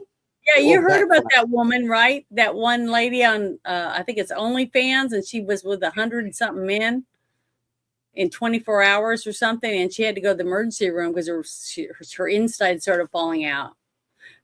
I bet a bunch of guys are lining up for that. I don't know. I mean, that sounds terrible. That sounds really terrible. I don't understand. I love my male friends a lot, but I don't want to share vagina with them. I really don't. Like that there's some questionable photos out there. When I was in the oil field and on a lot of testosterone, we did a video and a photo where like the 6 of us were standing in a circle focused towards the middle, and our David, our tallest guy, he was holding the camera downward facing, and we all whipped our dicks out and pissed on this can that had a bunch of cigarette butts in it, and you could see all of our hogs just there. And at the time, I was pretty good for camera film. I was probably about a good 5 or 6 inches. I'm a short dude. I'm 5'6". So having a dick that size, I was pretty happy because it fit fairly well. You know, in my hand, it was a little bit bigger than that. Like, yay, I'm good for film, and I was good. But when you get older, you probably don't want to have a shareable vagina. It's okay to piss on something in the middle of the woods or frack site with a group of guys, but you don't want to share a piece of poon with each other. That's no bueno. And there's a lot of people out there that if that's the way you feel, then why do men want to share 2 women at the same time and make the women share together? I don't know. I've never thought like the last thing I want to do is like, let's just say we can clone people. So you can take your favorite person in the world and now you could have sex with like, say, 2 of whomever. You want to disappoint her twice? I don't. That's the last thing I want to do. I don't want to disappoint one person. Now I've got to split my attention. Oh man, this is going to be difficult. My tism's going to pop up. I'm sorry. Trains. So I've had a couple of guys talk about that in some spaces, in some of the late night spaces. You know, that kind of stuff gets brought up, and they were talking about having 2 women. You know, at one time and stuff. And I'm like, why would a man want to do that? Can't even please one woman. Why would he want to try to please 2? I was teasing them and pulled their chain, but it was funny. But then I said, well, how come you guys don't want to bring in another guy? Well, no man wants to cross swords with another man. Stuff like that. I was laughing my ass off. It was hilarious. It's one thing to whip your dick out in front of like 5 other dudes and take a piss on something at a frack site or at a bonfire or whatever. But it's completely different when you are trying to make something have an orgasm with your name on it. Just that's not no. Not gonna be no. You just can't. You try, but no. And I know it sounds like Bruce is having a hard time here, but he is. I just what no. You know, like it worse. One of the dudes is gonna stare at the other dude's cock way too long. And now it's awkward. Completely I'm awkward. I've been in that situation. So, and I don't, you know, I'm not a person that likes to share. So I'm not a person that would share anyone. So they better not ask me to share. That's what I'm saying. I don't agree with that. I think a relationship should be 2 people. Sorry, go ahead. I was pulling something up here. right now over at Blackout Coffee, Oh, okay. Yeah. they are. How do I bring that up? I click on I'm you. getting It ready. makes you by yourself. I'm trying to remember how to do that. I'm gonna bring it on here my own damn self. Hold up. Okay, there we go. Before we leave, try to pay the bills here. There is. You still can order things for Dad if you go to Blackout Coffee right now. And I'm going to copy this for Janet so she can throw this at her chat. And I'll throw this in the chat as well. Thank you. Appreciate it. No problem. And this website, if you love good coffee, be part of it. Mm-hmm. Now, granted, they do have some affiliates I'm not a super big fan of, but let's take a look at what we have here. They're made here. They're roasted fresh in the USA. No matter where they're sourced, they roast it here. They get it quickly to your door. And the people that make this stuff are like you and me. They have a coffee club. Well, show that box real quick. The Father's Day box. Show up there. What's in that? That's a cute little thing. A 1776 drink. What is that? That is a dark roast, highly caffeinated coffee. It also comes with the 2A. Mm-hmm. Very Cinnamon nice. Foundation coffee, which is good. And it has my favorite of their regular coffees, the Morning Reaper. Morning Reaper. This is a medium roast. This kicks you and it gets you going. Right now, they have it on sale for $18.50 for a subscription, $22.95 for one-time buy. That's for 18 pods. They also have the 12-ounce bags for a club price of $14.50 or one-time purchase just under $18. And that's already ground up, or is that the beans? You can opt for either way. Do they sell a grinder on their website for someone who doesn't have one? No, you just go to Walmart and buy one for $12. Okay. But are you the one that told me that you grinding your own coffee is 10 times better? Absolutely. Okay. Yeah. I'm just trying to make sure the people know that are watching. Yeah, order for your dad. If your dad likes coffee, get him a Blackout box. Here's their flavored package, which has the cinnamon French toast, Jamaican Me Crazy, and the blueberry crumble. Blueberry crumble is the roast master's favorite coffee. Mm-hmm. Maximum strength package with Brutal Awakening, 1776, and Pitch Black Espresso. You have the pods for $115 right there. Patriot Coffee. Now, all the affiliates for these here, all this is throwing money back at like the 2A Amendment Foundation, is the 1776 people, the Firearms Policy Coalition, Gun Owners of America. This is a really good buy right here. I'm serious, because you typically pay $15 or $16 for one of those packages, and they've got it to where you buy 5 for $90. That's pretty okay. You got a starter kit here with 2A and 1776, a medium blend and a dark blend, and you get a free mug or a complimentary mug. The Founding Father box, $80. $80 right here. Tumbler, 3 blends of coffee. This is gonna fix you up. This is gonna make your dad happy. Then they have the Golden Age Collector's box. This was sold out. This was a special setup. That's a nice mug. That's super nice. Yeah. And they're gone. Oh. Limited 50. They're gone. Too bad. I can see why. I mean, look at that mug. Freaking kick ass.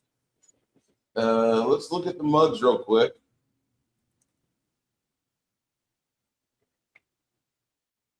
I love it. It's a tin cup. I love that one. I like the yellow one. Don't tread on me one that you just showed. That one there? Yeah. That one he's got right there. I love that one. I'll have to order me that one. I like it. That's a nice mug. I like that one. At work is crossed out. That's a nice one too. I haven't seen their mugs before. These are nice. I like them. Now I gotta show the tea and the cocoa because some people are not coffee people, and you are wrong. You're wrong. You They like do their have cocoa. I've had their cocoa. I didn't say I liked it. Their cocoa is really frou-frou. Like if you love this, authentically tastes like baking chocolate. Okay, then you're probably gonna get off on it. Mhm. Me, not so much. And they've slimmed down the choices, I might add. Earl Grey tea, Paradise English breakfast tea, Sleepy Sheep tea, ginger lemon isn't bad, masala tea. I'm waiting on my blueberries tea to come back. Yeah, you really like that one. I love that one. That is a fantastic tea right there. They have subscriptions for all this shit. Join the club, become part of the coffee club at Blackout Coffee. I almost said Black Rifle Coffee, my bad. Mm-hmm. But here's where the rubber meets the road. This right here should be a monthly drop at everybody's house. If I could afford to give all of you this, I would. Because this is the best coffee I've ever had.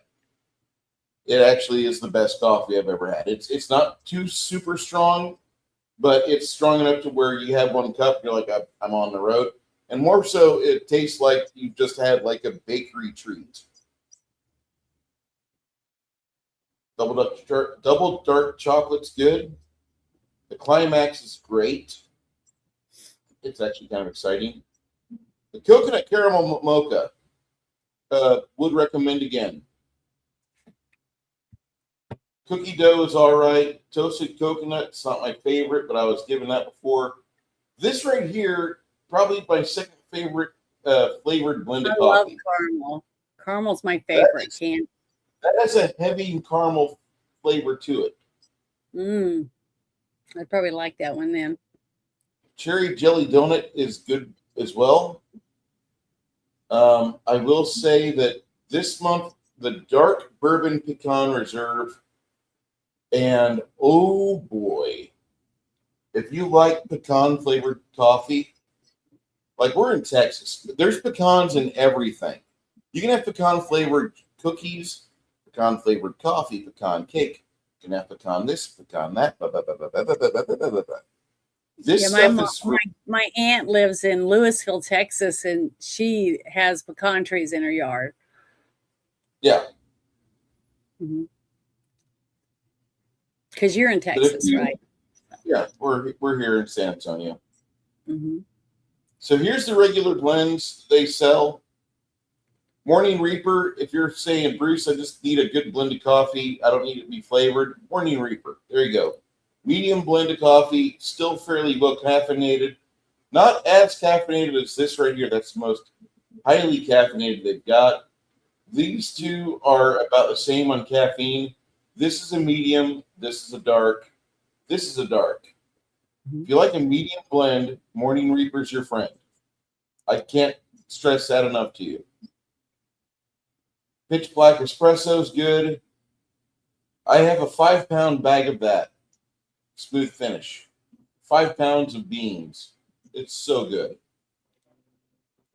They have a decaf and they have a cold brew as well.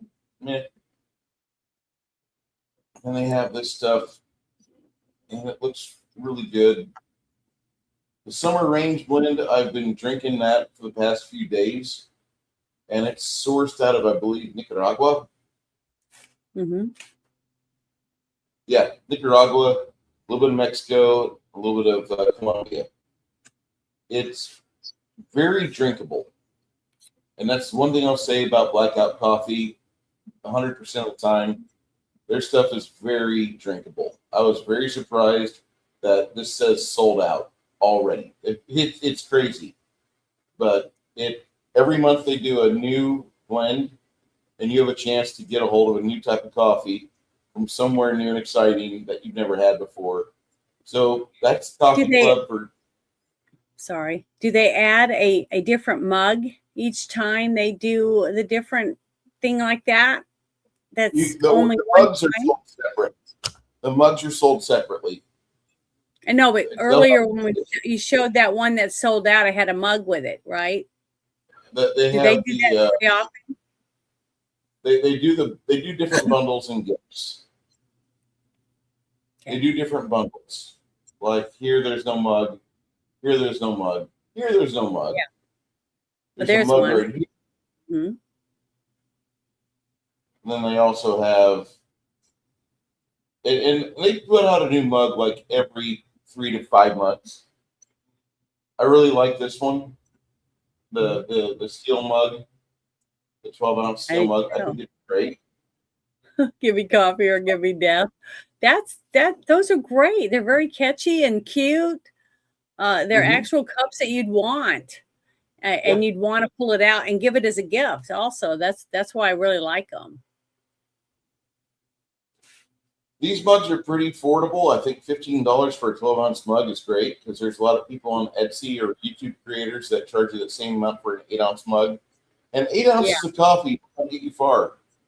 Unless it's like nasty coffee and you're just trying to sip it and be polite. Be like, okay, as soon as I can, I'm out of this firehouse. Fuck y'all. This is a good size for a coffee mug. It really is.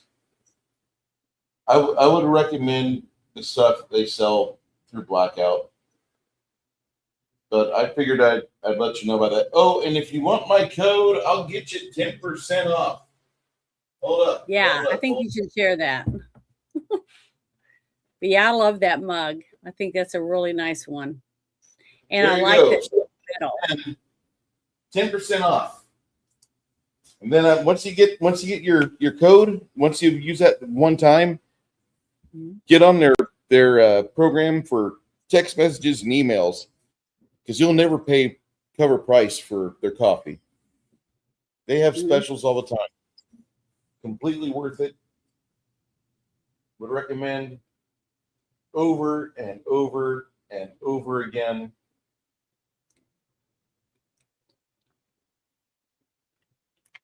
If you're saying, I want to live economically, all right, well, here's 5-pound blends of coffee. And this is not the normal price. Usually it's $80. They drop some money down. For one-time purchase, it's $90. But yet you save $20 if you subscribe and say, I want it every 6 weeks. That, my friends, is as good as it gets. And what's the smallest bag of coffee you can get from them that's ground? 12 ounces. 12? Okay. And what about the smallest for the K-cups? 18. Okay. Sometimes people want to know that. That's the only reason I was asking. They only serve K-cups in 18 packs. Roughly, you're basically paying, if you're a subscriber, you're paying $1 and change for a cup of coffee. And a lot of times you don't throw it away after the first use. Like the cherry chocolate. Where's that at? Well, one thing I'd like to do is I like to take a little Ziploc bag and put like 5 or 6 K-cups in it when I go on trips, because when you're staying at hotels or whatever, they give you the 1 or 2 little things, and usually one is caffeinated, one's decaf, right?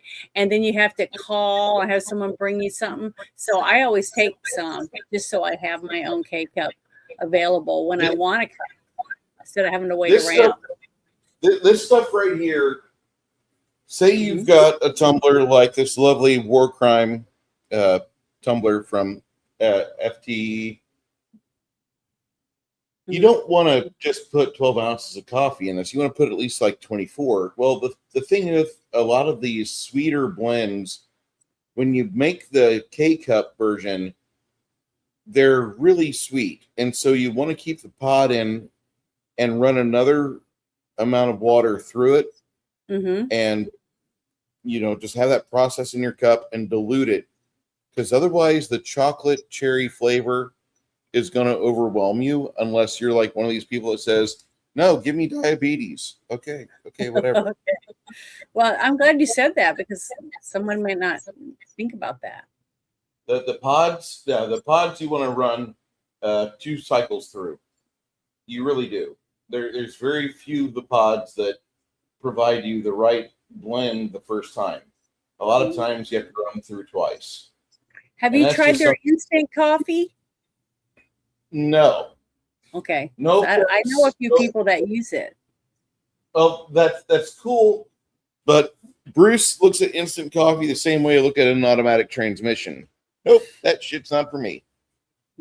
Okay. Well, that was nice. That was a good tutorial. I hope I answered some questions, and for those of you that are interested in that, you know what you're wanting, and you go, you grab it. I think Blackout Coffee is probably the best coffee that's being produced out there. They're getting ready for another real retail push, and therefore they do have some things in play where over the next few months you're going to start seeing that at your local facilities like Kroger, HEB, Albertsons. It's going to be like Black Rifle Coffee, but unlike Black Rifle Coffee, they're not betraying their core demographic that made them who they are, because they're not fueled by cocaine like Black Rifle Coffee was. BRC, when they went public, the owner of BRC bought about as much of the available shares as he could for his own services. Those were supposed to be an initial public offering for the rest of us, and BRC just dropped that completely. They screwed that up. So that's why BRC is not embraced by the veteran community. That's why so many people were affiliated with them, and they've avoided them ever since. Between that, their Kyle Rittenhouse drama, and the fact that they gave a bunch of money to Barack Obama, it is what it is. Mm-hmm. Go ahead, Janet.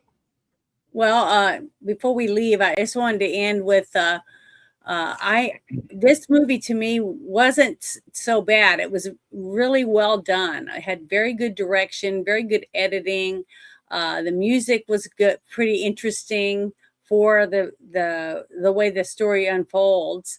The scenery was phenomenal, costumes, all of it I thought was really, really good. Very well done. I give kudos to Clint for the direction of this, because you could tell he definitely did a good job.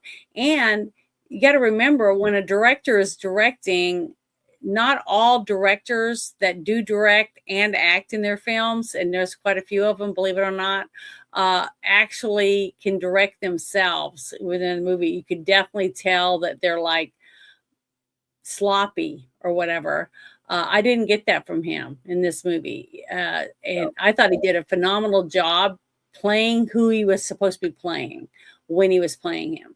And he also did that for the direction of the people, because the movie seemed to come together well, considering they saved money and they did it under the time allotted for it. And it was still really good. But I just wanted to say that, to me, the overall story for this movie was the fact that the town basically was the evil villain, okay? And him coming in, he was basically cleaning up the city. It's almost like a Dirty Harry type thing. But everyone was bad, because it was, like I said earlier, it was like Sodom and Gomorrah. But the story is, when you leave to try not to do what they did.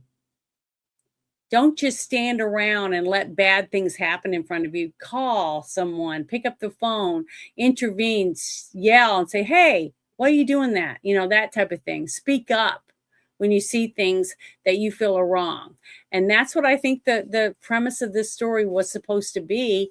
When I found out about, especially that basically he wrote this screenplay because of a murder of a young woman, a bartender that got murdered, and almost 40 people stood around and didn't do anything. You know, So it doesn't look good though, because that murder, when they view it, when they look at all the evidence decades mhm, later, they're seeing a yeah. lot of problems with how that was investigated. Mhm. Did I can you? I don't believe know it. if you just look at No, I haven't had the a chance to do it. Today was the first time when we were finished watching it, when I started looking at some of the trivias when I found out about it. And it's terrible. But like I said, I see that a lot on TV. Like that movie that we watched with not just Thelma and Louise, but the other one about the woman with Jodie Foster who was raped in the back room, a whole bunch of accused? guys. Yeah, remember that one? And the I thing is that that story is the same thing. And she sued, and she was able to punish people that just stood there and watched and gawked, watching her screaming for help and asking for help, and nobody would help her. Just like I get so upset when I talk about the Sandusky thing, when that one guy testified that he went down the stairs because the wife had said he's downstairs. So he goes down the stairs and he hears a young boy screaming for help. And when he walked in to the room, he sees him in the shower with that little 10-year-old boy. And they asked him, well, what did you do? And he said, I left. And he shut the door and left. Did nothing. See, that guy should be put in jail too for not doing anything when he knew a young boy was being raped. To me, that's disgusting. We got to start holding these people accountable, because your non-action is the reason why this happens all the time. It's not going to stop, because it could be your kid, it could be you, and everybody's standing there watching and gawking and videotaping while you're being assaulted or bleeding to death because someone stabbed you in the chest and no one believes you. Stuff like that. It's just sad that we're in this state in 2026 and we still got all this disgusting people that don't care about other people, and that's really sad to me. I think that's one of the reasons why this movie struck a chord with me, is the fact, the metaphors behind it. That the city is evil. It's just a evil city, and that's why he had a name when he rode up on the horse, but when he left it said hell. You know, so I don't know. That's what I got from it, my personal opinion from the movie. So you watch it, but I do recommend you watch this. I think this is a really good movie to watch. I only gave it 7.5 out of 10 stars, but it's better than so much crap that you see now. I mean, it's entertaining all the way through. I watched the whole movie. I didn't have to, take a nap or get a snack or anything to stay awake watching the movie. It was good. It was a good movie. It's just that there was one thing I didn't agree with in the movie, and that's what took me out a little bit. But I got back into it. I just didn't have the same gusto for a hero or whatever, because there really isn't a hero in this movie. You know what I mean? Everyone's bad. Everyone's evil. It's just that one's a little less evil than the other, but all of them are human. They all made mistakes, and they all threw other people under the bus, that type of thing, which you see every day in your job, at church, or in your families. And that's why I think this resonates with everyone. I'm done. I'll shut up now. You can go. You're good. You're good. So, for those of you that like, next week we'll be doing a paint stream here. Mm-hmm. This is the pickpocket, or les pickpocket. For those of you, the French Quarter. It looks like an ogre is being robbed by a halfling. Mm-hmm. And I'm pretty impressed with the sculpt. I thought it was well done. Reaper hit it out of the park on this. Mm-hmm. With this movie, I rated it a 65 out of 100. I don't feel like it's a bad movie. I just don't think it's a good movie. I think this is a film where a lot of people got involved with it, and the result is what we have. It's not a great movie by any means, but if you see it and you want to watch it, if you say, I like Clint Eastwood movies, give it a watch. It's his might first really like it. direction of a Western, too. Yeah, his first movie that's a Western. I don't have much else to say other than that. Janet, you want to do some stuff with me after we shut this down? Sure. If you let me take all this off. What are we gonna do? Depends.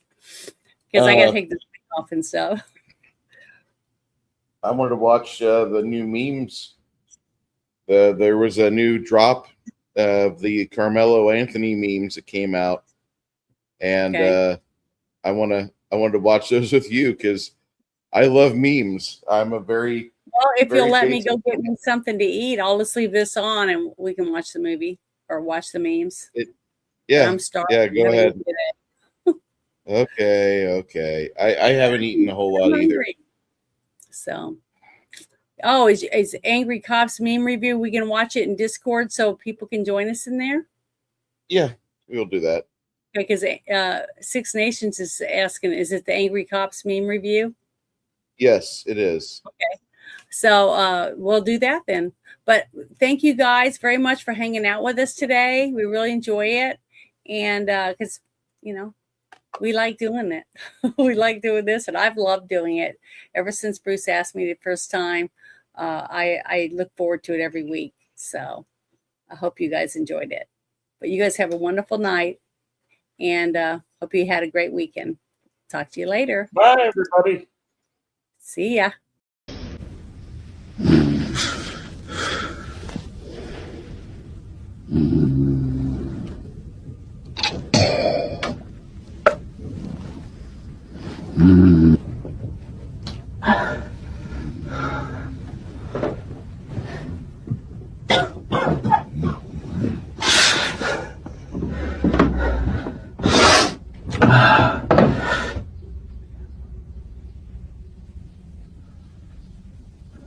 Shit.